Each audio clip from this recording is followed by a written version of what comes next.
Hey everyone, Wolf Lord Rho here. Today we're discussing if Leman Russ is the best Primarch suited to return to the current Imperium. General spoiler warning to begin, as the events we're discussing today are from across the Warhammer 40k universe. So you have been warned, and with that said, let's just jump straight in. So, ever since Rabute Guilliman shattered the lore by returning to the current galaxy, one of the central narratives and themes of the Lord Commander has been his complete dismay at the Imperium he has found. The Imperium in its current form could not have fallen any further from the days of the Great Crusade. The Emperor's dream of humanity freed of superstition and religious worship died in the fires of the heresy. The day the Emperor was interred upon the Golden Throne, and arguably the day Malcador ascended it, the Imperium lost its compass. The Primarchs may have held it together for a while, but their time remaining was fleeting. Since their disappearance, the Imperial Creed took over, and the worship of the Emperor as a god consumed every aspect of humanity remaining. Fear and dogma eradicated education and enlightenment. It's little wonder Guilliman was and is so crestfallen given everything he fought for. The Imperium has embraced the one thing they were told not to. Though L. Johnson's return is in its earliest stages, with him yet to reunite with his brother and the true Imperium, we've seen enough to see his initial reactions to the past 10,000 years are very similar to Guilliman's thus far. And over the previous couple of uploads, we've discussed how Guilliman and then the Lion may wish to move forward with the Emperor's apparent ascension to godhood, and his clear moving and working across the galaxy. With maybe a clue or two that L. Johnson could be more willing to accept his father's new situation than we've seen thus far from Guilliman. If you don't know what I'm referring to here, go back and listen to the previous upload to get a full understanding. However, to try and boil it down in a nutshell, it appears the Lion is far more understanding of the Emperor being described as a god due to his sheer power. Surviving and fighting back the forces of chaos for 10,000 years is a godlike feat. Though it's clear, L. Johnson doesn't think the Emperor is a god, just the most powerful psyker ever, and he is still disgusted by the god notion. However, he can at least understand it. And it was actually during that previous discussion on how the Lion will want to move forward in regards to his father that Leman Russ entered my mind. Now, I know what you're thinking, come on Rho, Russ is always on your mind. And okay, you have a point. But here, it was for some very specific reasoning. How maybe he could actually be the best suited loyal Primarch for this situation regarding the Emperor. And indeed the Imperium as it came to be. There is no doubt whatsoever that Guilliman was the best Primarch to return to save the galaxy. He alone, arguable admittedly, could have orchestrated the galaxy-wide campaign to fight back the ruinous powers. And he alone perhaps was the best suited to be the figurehead of Lord Commander. In Guilliman's return, the galaxy received the exact thing it needed to try and stem the tide. However, in realms outside his practicals, outside his strategies or logic, that's not where Guilliman's strengths lie. The Imperium as it's become would rightly disgust any Primarch. Even a pre-heresy Lorgar would most likely be taken aback at the extremities of it. Yet possibly the lion has already shown a hint of a little more understanding of it, despite his own personal revulsions, than Guilliman has thus far. And I can't help but wonder if Russ, with his far more spiritual nature, would have been able to adapt to it easiest of all. Now again, I have no doubt Russ would be beyond appalled at the darkness and grim reality of the Imperium. However, I just think he, of all the remaining loyal Primarchs, may be able to grasp the Imperium's worship of the God Emperor the most. Russ, of all the Primarchs, was raised upon a world filled with gods, with spirits and myths, and legends. He himself rose to be the biggest of them all. The feats of Russ now dominate the sagas and tales of the tribes of Fenris. It takes me back to Russ's very first meeting with his brother, Horus, with Russ being the second found Primarch.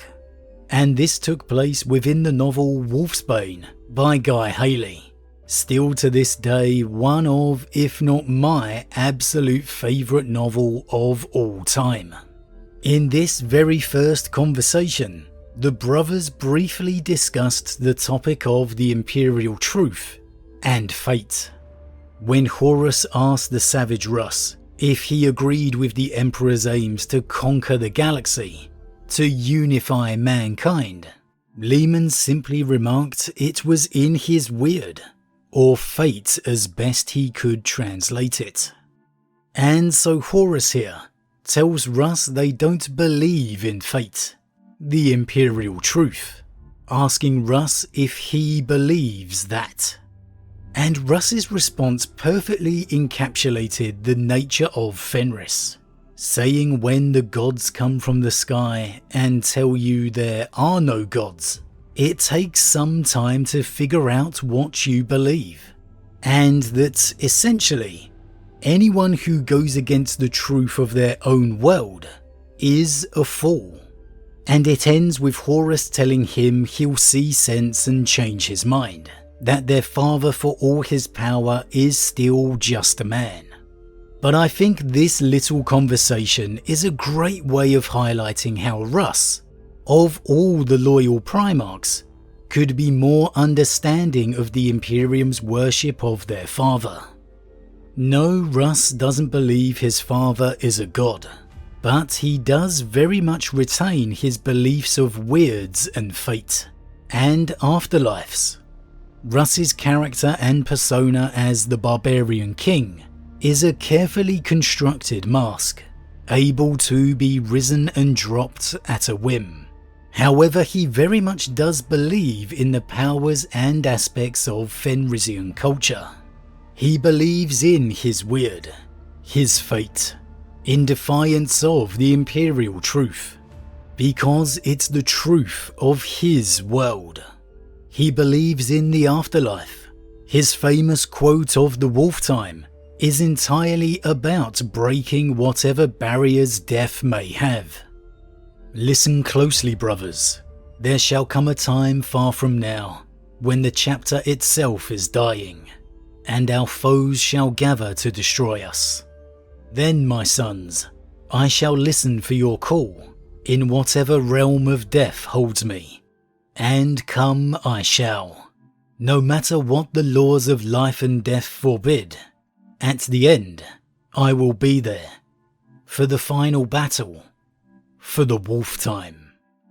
That's not the charade of the Wolf King talking, that's the real Leman Russ.